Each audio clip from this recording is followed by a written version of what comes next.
Alors, Malène Nia, directeur de l'ONG IBP, partenaire de l'ONES sur cette activité.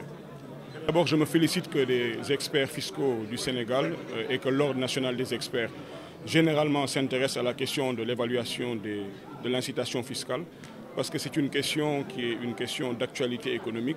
C'est une question qui est revenue dans différents rapports de la Cour des comptes, des rapports du Fonds monétaire international, mais c'est également des questions qui sont dans le débat sur la gestion de la fiscalité. Donc, comme l'a dit le président Jay tout à l'heure, je pense qu'il est important de relever qu'il y avait une période avant 2012 et il y a eu une période après 2012. Avant 2012, on avait un dispositif qui était marqué par beaucoup de ce qu'on appelle les dépenses fiscales, qui sont des mesures dérogatoires au droit commun. Et depuis 2012, on a cherché à avoir un droit commun incitatif. En des termes simples, c'est de faire en sorte que le maximum de Sénégalais puissent profiter des incitations qui sont dans le dispositif fiscal sénégalais. Rappelez que les incitations ne se limitent pas aux exonérations, elles ont plusieurs formes qui peuvent aller à des réductions d'impôts, des suspensions d'impôts, voilà. Donc il y a beaucoup de mesures qui constituent ce qu'on appelle le dispositif d'incitation fiscale. Et effectivement, il est important aujourd'hui d'insister sur son évaluation. Comprendre l'importance de la fiscalité au Sénégal. Le Sénégal est un pays qui ne maîtrise pas sa politique économique parce que la politique économique est du ressort de l'UEMOA. Donc ce qui nous reste, c'est la politique budgétaire. Dans cette politique budgétaire, on a la possibilité d'augmenter ou de réduire les dépenses et on a la possibilité d'augmenter ou de réduire les impôts. Donc l'impôt reste le principal levier de l'action publique. Lorsqu'on regarde le contexte politique actuel, il y a une exigence de transparence, mais qui n'est pas nouvelle, qui est posée par le Code de transparence de l'UEMOA, qui voudrait que toutes les mesures d'exonération soient retracées, soient expliquées et qu'elles soient évaluées. Il y a des efforts qui sont faits. L'État, dans une annexe dite voies et moyens, en annexe à la loi de finances annuelle, présente une projection des incitations fiscales, surtout les dépenses fiscales. Et il y a également une exigence de rendre compte de cela. Et c'est peut-être l'occasion d'insister sur l'importance de publier ces rapports et de les publier à temps. Je pense que le dernier rapport date de 2021.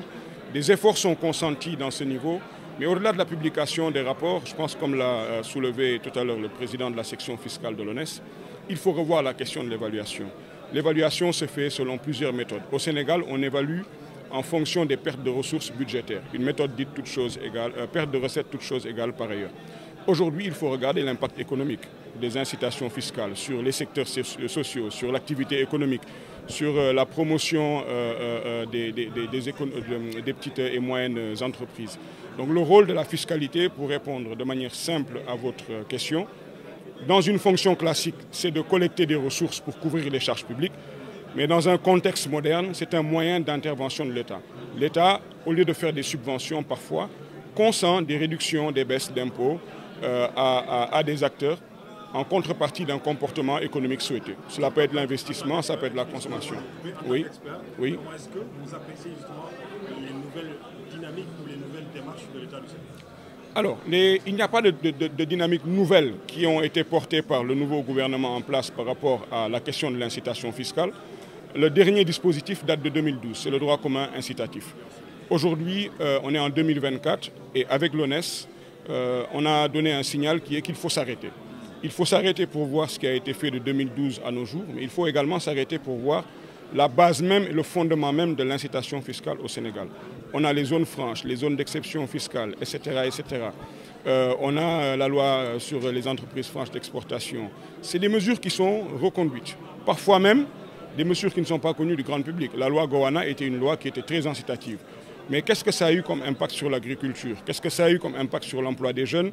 Combien on a perdu vis-à-vis de combien on était supposé gagner en termes de changement au plan économique, au plan budgétaire, etc. Donc je pense que le message à lancer, c'est oui, il y a une importance à faire vœu de faire plus de transparence. Mais voilà un secteur, si on veut tester cette question d'évaluation de la transparence qui en donne l'opportunité, les dépenses fiscales depuis leur conception à 2012 et également les différents dispositifs d'incitation entre 2012 et aujourd'hui, et voir également tous les aspects incitatifs de loi qui sont en dehors de la loi fiscale, qui sont revenus après 2012, parce qu'on se battait contre la dispersion des textes, mais la loi sur la zone économique spéciale, la loi sur les incitations fiscales qu'on a en Casamance, etc., sont des exemples qu'il faudra également regarder.